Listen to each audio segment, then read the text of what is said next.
এই সাতক্ষীরা বাংলাদেশের সবচাইতে বড় নির্যাতিত জেলা। এরপরে বাংলার জমিনে সাতক্ষীরার পরে চাঁপাইনবাবগঞ্জ। এদের বাড়ি ঘরগুলো বুলডোজার দিয়ে ভেঙে দিয়েছে। পৃথিবীর মানুষেরা যখন দেখতো, আমি বাইরের দেশে বহুদিন ছিলাম, ওই সমস্ত জায়গায় দেখতাম মানুষ এই সাতক্ষীরা চাঁপাইনবাবগঞ্জের এই দৃশ্যগুলো দেখতো আর কান্নাকাটি করতো যে এ কি মানুষের উপরে এরকম কাজ করা যায়। অথচ জালেমরা এই কাজগুলো করতো আর রাতের বেলা তারা অট্টহাসিতে ফেটে পড়তো, কারণ এখানে ইসলামী মাইন্ডের মানুষগুলো বেশি বাস করে এই সাতক্ষীরা জেলায়। সুতরাং আপনারা যে জুলুম, অত্যাচার, নির্যাতনের শিকার হয়েছেন, আপনারা যদি মামলা নাও দেন, আপনাদের পক্ষ হয়ে আমার আল্লাহ নিজে মামলা দেবে। এই দেশে 1628টা চেয়ার ছিল, এই দেশে মেন চেয়ার, এই চেয়ার না, আসল চেয়ার যেগুলো 1628টা, এখানে যারা ছিল কম বেশি সবাই জালেম আর জালেমের দোষক।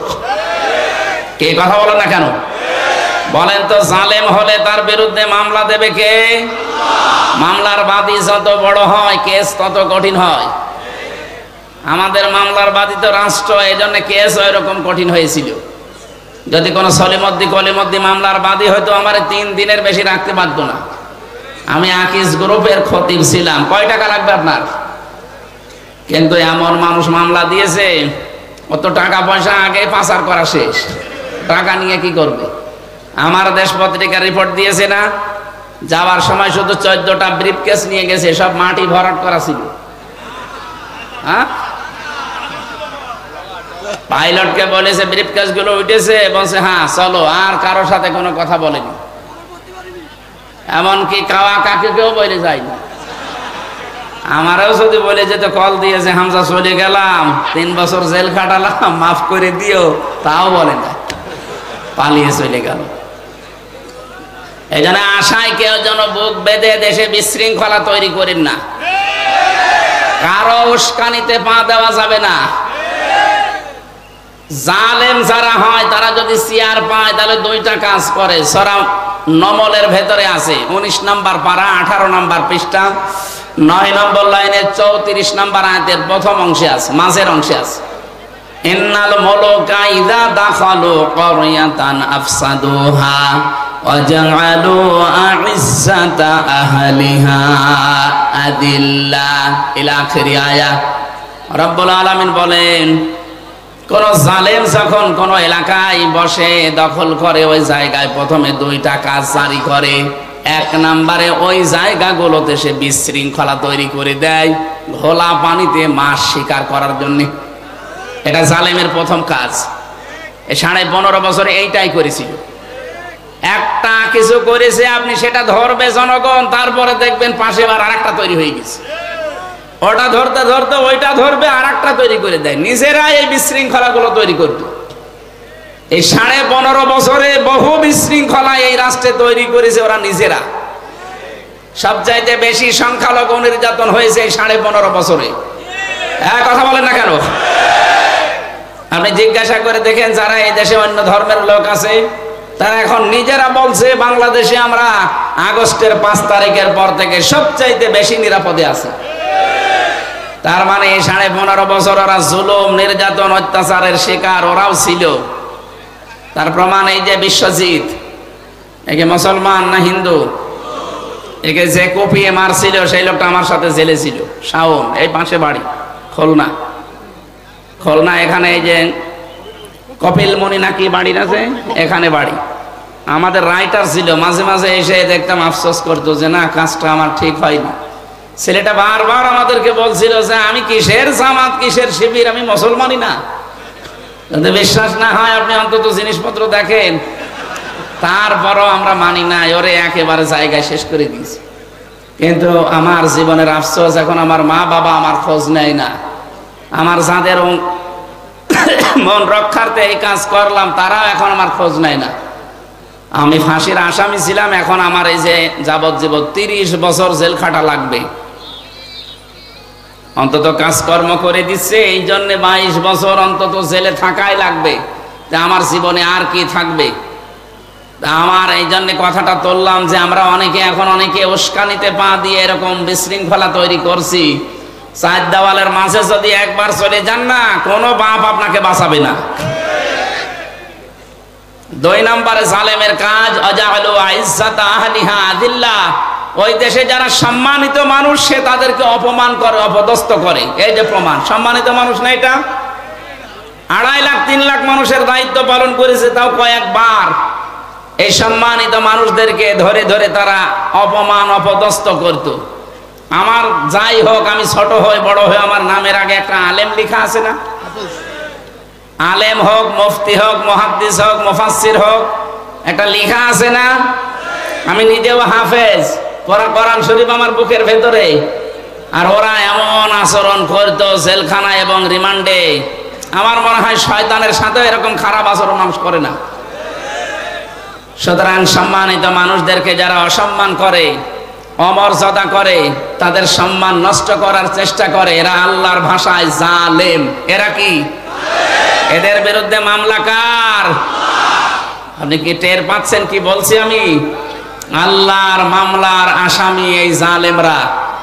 সুতরাং যারা আল্লাহর মামলার আসামি তারা যেন আমাদের এই দেশে আর ফিরে না আসে। কথা বলেন না কেন?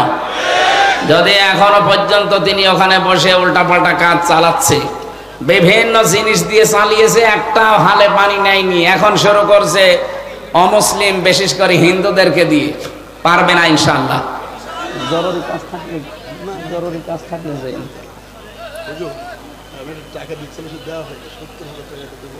এখানে মাহফিলে আমাদের প্রধান অতিথি আজকে হাবিবুল ইসলাম হাবিব ভাই ৭০,০০০ টাকা দান করেছে। বলেন মারহাবা। আল্লাহ যেন ওনার মা বাবাকে টাকার ওসিলায় মাফ করেন এবং ওনার যে উদ্দেশ্য, ৫০,০০০ ২০ পরে এখানে ৫০ দিয়েছে, কমিটি কই? কমিটির কাছে দিয়ে দেন, আরো ২০ পরে দিয়ে যাবে ইনশাআল্লাহ।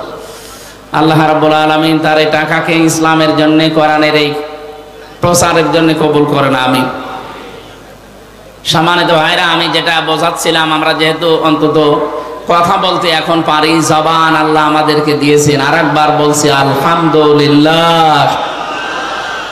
দরুদ পড়ছি, সালাম পাঠাচ্ছি আমাদের নবী, মানবতার মহান শিক্ষক মুহাম্মদুর রাসূলুল্লাহ সাল্লাল্লাহু আলাইহি ওয়াসাল্লামের প্রতি। আমরা আজকে তেলাওয়াত করেছি সূরা আহজাব ৪৪ ৪৫, দুইটা আয়াত পড়েছি আমরা। তাফসীরুল কোরআন মাহফিল লেখা দেখলাম। আমাকে আল্লাহ যতটুকু জ্ঞান দিয়েছেন তার আলোকে তাফসীর আকারে কথা বলতে চাচ্ছি। আপনারা সময় দেবেন না ইনশাআল্লাহ? পড়েন, এবার জবান খুলে পড়েন। আউযু বিল্লাহি মিনাশ শাইতানির রাজিম। বিসমিল্লাহির রহমানির রহিম। ইয়া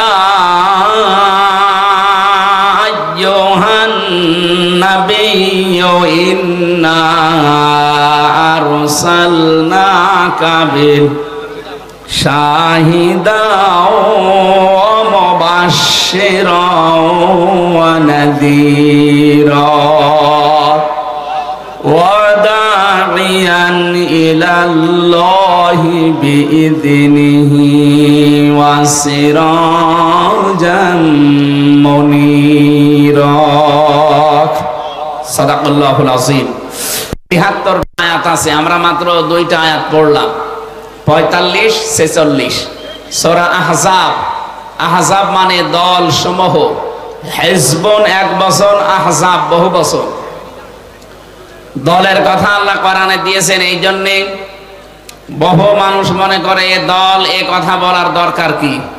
ইয়াকদুমু কওমাহু ইয়াউমাল কিয়ামাতি ফাআওরাদাহুমুন নার ওয়া বিসাল বিরদুল মাওরুদ। সূরা হুদ 12 নম্বর পারা, 12 নম্বর পৃষ্ঠার ১ম নম্বর লাইনের ৯৮ নম্বর আয়াত। এই যে হাফেজ আমার পাশে বসে আছে, যে কোনো তাফসীর আপনি দেখবেন এই আয়াতের বাংলা অর্থ হচ্ছে এটা: কোন নেতা যদি জাহান্নামে যায়, ওই নেতার যারা অনুসারী তারাও তার সাথে জাহান্নামে যাবে। এই জন্য দল এটা কিন্তু গুরুত্বপূর্ণ একটা বিষয় আমাদের জীবনে, যেন আমরা ঠিক করে নেই। বলেন আমিন। বিশ্ব নবীকে ওই জামানায় এ কোরআনে কারীম প্রচার করার অপরাধে কাফের মুশরিক যারা ছিল তারা 5টা নাম দিত নবীজিকে। 5টা নামে তারা গালিগালাজ করতো, ডাক দিত ওই জামানায়। 1 নম্বরে এই নবীকে তারা মিথ্যাবাদী বলেছিল, বলেন নাউজুবিল্লাহ। 2 নম্বরে তারা বলেছিল পাগল। 3 নম্বরে তারা বলেছে নবী কবি। 4 নম্বরে তারা বলেছে নবী গণক। 5 নম্বরে তারা নাম দিয়েছে বিশ্ব নবী জাদুকর। জোরে বলেন নাউজুবিল্লাহ। এই 5টা নাম দেওয়ার পরে পরে আমার আল্লাহ জবাব দিয়েছেন 5টা গুণ দিয়ে। এই 5টা গুণই আয়াতের ভেতরে আছে। আমরা যারা নবীর উম্মত দাবি করছি, আমাদেরকে নবীর এই 5টা গুণ জীবদ্দশায় অর্জন করা মাস্ট বি দরকার। আল্লাহ আমাকে সহ যারা এসেছি অল্প সময়ের ভেতরে এই 5টা গুণ শুনি বাস্তবে মেনে চলার তৌফিক দেন, বলেন আমিন। আল্লাহ ডাক দিয়েছেন প্রথমেই জবাব দিতে, ইয়া আইয়ুহান নাবিয়্যু ইন্না আরসালনাকা। হে নবী, এদিকে তাকান। কোরআন শরীফের ভেতরে নবীজি মুহাম্মদ রাসূলুল্লাহকে কোনোদিন ছাত্রের মতো আল্লাহ ডাক দেননি।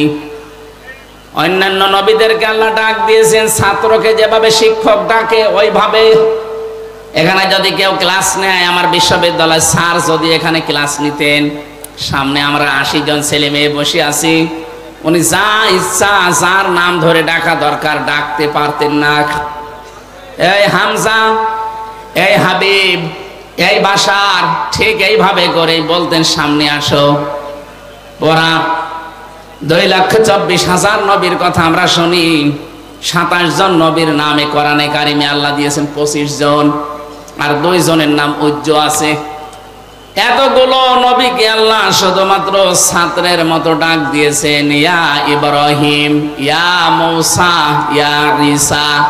কিন্তু আমাদের নবীকে আল্লাহ যখনই ডাক দিয়েছেন সঙ্গে সঙ্গে আল্লাহ রিসালাতের ঘোষণা দিয়ে তার সম্মানটা বাড়িয়ে দিয়েছেন। আমরা যেটা কিছুক্ষণ আগে পড়ছিলাম না, যে মা কানা মুহাম্মাদুন আবা আহাদিম মির রিজালিকুম ওয়ালাকির রাসূলুল্লাহি ওয়া খাতামান নাবিয়্যিন। শুধু মোহাম্মদ আয়াতে বলে আল্লাহ শেষ করে দেননি, 2টা গুণ দিয়েছেন, একটা রসুল আর একটা নবী, শেষ নবী। কোরআনের ভেতরে আমি মাত্র 4 জায়গায় নবীর নাম পেয়েছি মুহাম্মদ, কিন্তু সঙ্গে সঙ্গে পেয়েছি রিসালাতের ঘোষণা। সূরা ফাতিহের ভেতরে আছে মুহাম্মাদুর রাসূলুল্লাহ। সূরা মুহাম্মাদের ভেতরে আছে নুজ্জিলা আলা মুহাম্মাদি ওয়া হুয়াল হাক্কু মির রাব্বিহিম। সূরা আলে ইমরানের ভেতরে আছে ওমা মুহাম্মাদুন ইল্লা রাসূল।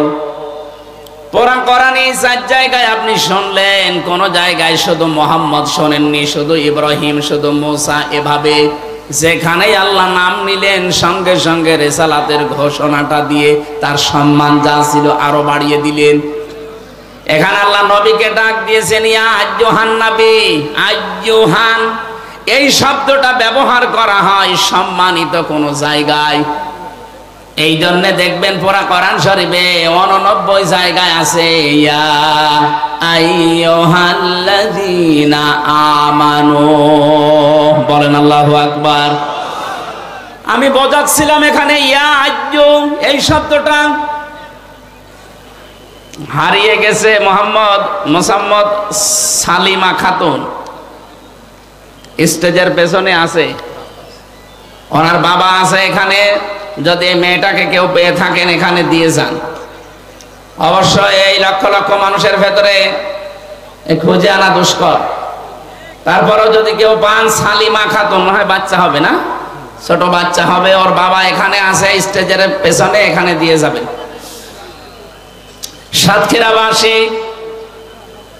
আমরা যেটা কথা বলতে চাচ্ছিলাম, বিশ্বনবীকে আল্লাহ সম্মানসূচক শব্দ দিয়ে ডাক দিয়ে 5টা গুণ বর্ণনা দিলেন। প্রথম নাম্বারে বলেন ইন্না, অবশ্যই আমি, আরসালনাকা, আমি আল্লাহ অবশ্যই আপনাকে আবার পাঠিয়েছি। 2 বার আল্লাহ নিজের নাম দিলেন, ইন্না এর ভেতরে, আরসালনা এর ভেতরে, 2টায় আল্লাহ নিজেকে বুঝিয়েছেন। আল্লাহ বলেন অবশ্যই আমি আপনাকে পাঠিয়েছি শাহিদান, আপনি সাক্ষী। এবার আসেন তো এই শব্দটার ব্যাখ্যা যায়। বহু মানুষ বহুভাবে এই শব্দের ব্যাখ্যা আবহমান কাল থেকে করে আসতেছে, আপনি নতুন ভাবে শুনবেন আজকে। আমি বাংলাদেশের সাথে শাহিদান শব্দটা মিলাবো ইনশাআল্লাহ। আল্লাহর নবীকে আল্লাহ শাহিদান বললেন যে আপনি সাক্ষী। তামাম পৃথিবীতে বিশ্ব নবীকে আল্লাহ সাক্ষী করে পাঠিয়েছেন তার উম্মতের জন্য, বিশেষ করে আমরা যারা। আর কিয়ামতের ওই কঠিন ময়দানে আল্লাহ যখন বিচার আরম্ভ করবেন, আমাদেরকে আল্লাহ অন্য নবীর উম্মতের জন্য সাক্ষী বানাবেন। জোরে বলেন সুবহানাল্লাহ। এবার এখানে শিক্ষা কি? নবীজি যেহেতু আমাদের উপরে সাক্ষী হবেন, এজন্য সাক্ষী হওয়ার অনেকগুলো গুণ লাগে। তার এক নম্বরে সাক্ষী দিতে হলে সত্যবাদী হওয়া লাগে। কথা বলেন না কেন? নবীজি সত্যবাদী, এর ভেতরে কোনো সন্দেহ আছে? ওই জামানায় নবীজিকে সাদেক বলে ডাকতো মানুষ, সত্যবাদী। তার এক নম্বরে গুণ তার আছে।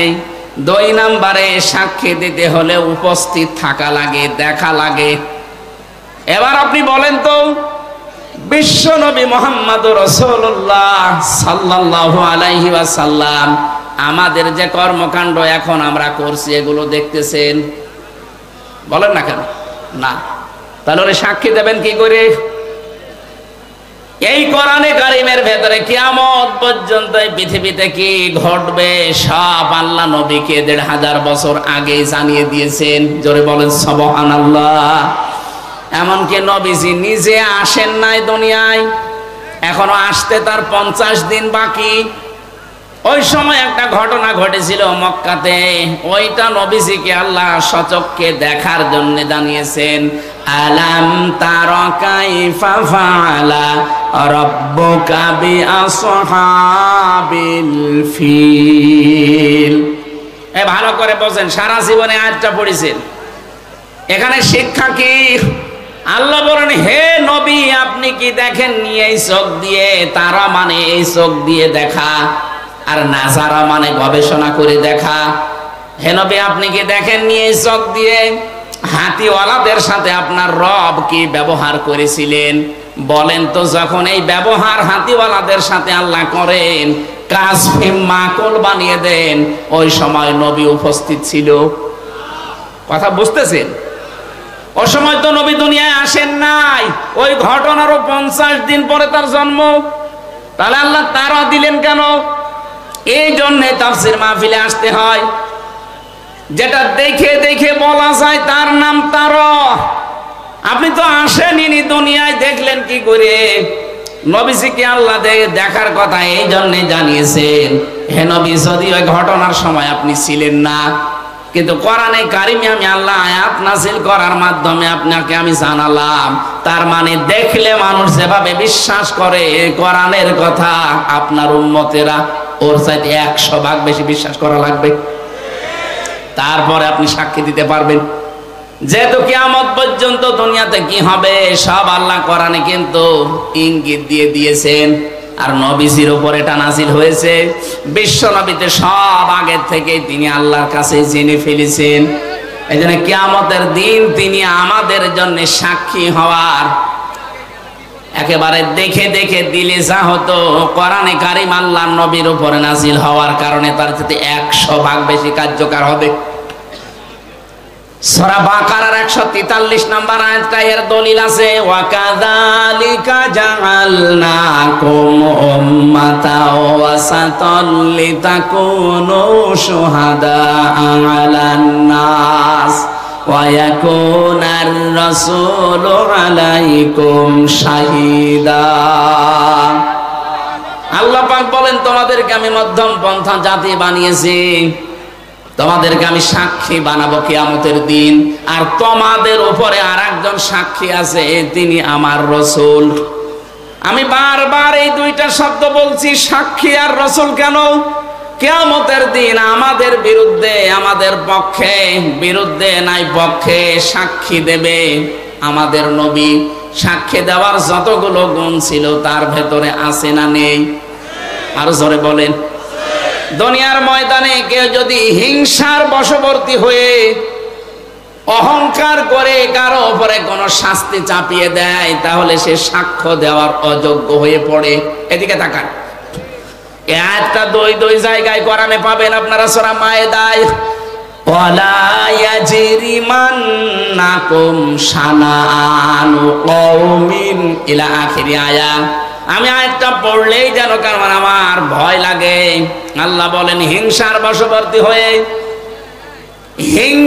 বশবর্তী হয়ে রাগ কন্ট্রোল করতে না পেরে কোন ব্যক্তি, কোন সমাজ, কোন রাষ্ট্র, কোন দল, কোন গোষ্ঠী, কোন জাতি তার উপরে যেন এমন অত্যাচার করবা না যে তারা নিঃশেষ হয়ে যায়। এটা হিংসার বশবর্তী হয়ে করা যাবে না। অথচ 15.5 বছরে তাকান এইটাই হয়েছে। কথা বলেন না কেন?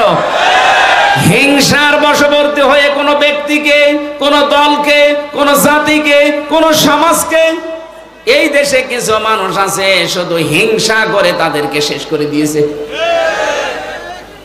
যারা হিংসা করে, অহংকার করে অথবা রাগ কন্ট্রোল করতে না পেরে একটা ভালো মানুষের উপরে, নিরপরাধ মানুষের উপরে কিছু চাপিয়ে তাকে ধ্বংস করে দেয়, নষ্ট করে দেয়, নিঃশেষ করে দেয়, কোরআনে কারিমে আল্লাহ জানিয়েছেন এই মানুষগুলো সাক্ষী দেওয়ার অযোগ্য হয়ে পড়ে। 4 নাম্বার, আমি ভালো করে খেয়াল করার জন্য বলছি শিক্ষিত মানুষদেরকে, ওয়াল্লাযীনা ইয়ারমুনাল মুহসানাতি সুম্মা লাম ইয়াতু বিআরবা'াতি শুহাদা ফাজলিদুহুম 80 জালদা ওয়ালা তাকবালু লাহুম শাহাদাতান আবাদা ইলা আখির আয়াত। সূরা নূরের 4 নম্বর আয়াতে আল্লাহ জানিয়েছেন কোন নিরপরাধ মুহসিনা নারী যারা ওই বিষয় একেবারে গাফেল, ওই বিষয়ে কিছু জানে না, সৎ চরিত্রের অধিকারী, এরকম কোন মহিলার উপরে কেউ যদি জিনার তহমত দেয় আর যদি 4 জন সাক্ষী জোগাড় করতে না পারে, তাহলে তার 2টা শাস্তি দুনিয়ায় দেওয়া লাগবে। 1 নম্বরে তাকে 80টা বেত মারা লাগবে। 2 নম্বরে জীবনেও কোনোদিন তার সাক্ষী আর গ্রহণ করা হবে না, সে সাক্ষীর অযোগ্য হয়ে যাবে। বলেন তো, সাক্ষী দেওয়ার জন্য এরকম প্রায় 27টা গুণ পেয়েছি আমি তাফসিরে। বিশ্ব নবীর ভেতরে একটা একটা করে দেখতে গেলে আপনি প্রত্যেকটা বিষয় পেয়ে যাবেন। 4 নাম্বারটা বোঝার বিষয়ে, কোন নিরপরাধ মানুষের ওপর যদি একটা দোষ চাপিয়ে তাকে আপনি নিঃশেষ করে দেন, আপনি বিশ্বাস করতে পারেন দুনিয়ায় সাক্ষী দেওয়ার আপনি অযোগ্য হয়ে গেছেন। দলিল সূরা নূর 4 নাম্বার আয়াত মাঝের অংশে আছে ওয়ালা তাকবালু লাহুম শাহাদাতান আবাদা। এবার বলেন তো, নবীজির সাক্ষী দেওয়ার যে যোগ্যতাগুলো আমরা একটা একটা করে শুনছি, অনেক যদি কিয়ামতে আমাদের বিরুদ্ধে সাক্ষী দেয়, কত মানুষ আমরা যাব সামনে, বলবো হে নবী আমরাও আপনার উম্মত, একটু সুপারিশ করে আমারে পার করেন। নবীজি এগিয়েও আসবেন, সঙ্গে সঙ্গে ফেরেশতারা ওর মাঝখানে এরকম পর্দা দিয়ে দেবেন। বিশ্ব নবী বলেন কি পর্দা দিলে এগুলো আমার উম্মত, আমি সুপারিশ করবো এদের জন্য। আওয়াজ দেওয়া হবে নবী এগুলো আপনার উম্মত, ঠিক আছে। আপনি দুনিয়া থেকে বিদায় নেওয়ার পর আপনার রেখে আসা ইসলাম, আপনার আদর্শ এরা উলট পালট করে ফেলেছিল। আর যেটা সবচাইতে বেশি হচ্ছে বাংলাদেশে, এক কথা বলছে না কেন? আপনি দেখবেন মিলিয়ে আসল ইসলাম নবীজি যেটা রেখে গেলেন ওইটা এখন আর খবর নেই, সব বানানো ইসলাম চলছে। তাও তো আমাদের খুলনা বিভাগ আমরা অনেক বেঁচে আছি। এটা চট্টগ্রাম আর সিলেটে যান, ওরা নতুন নতুন সব ইবাদত বানিয়ে বানিয়ে মানুষকে বিভ্রান্ত করছে।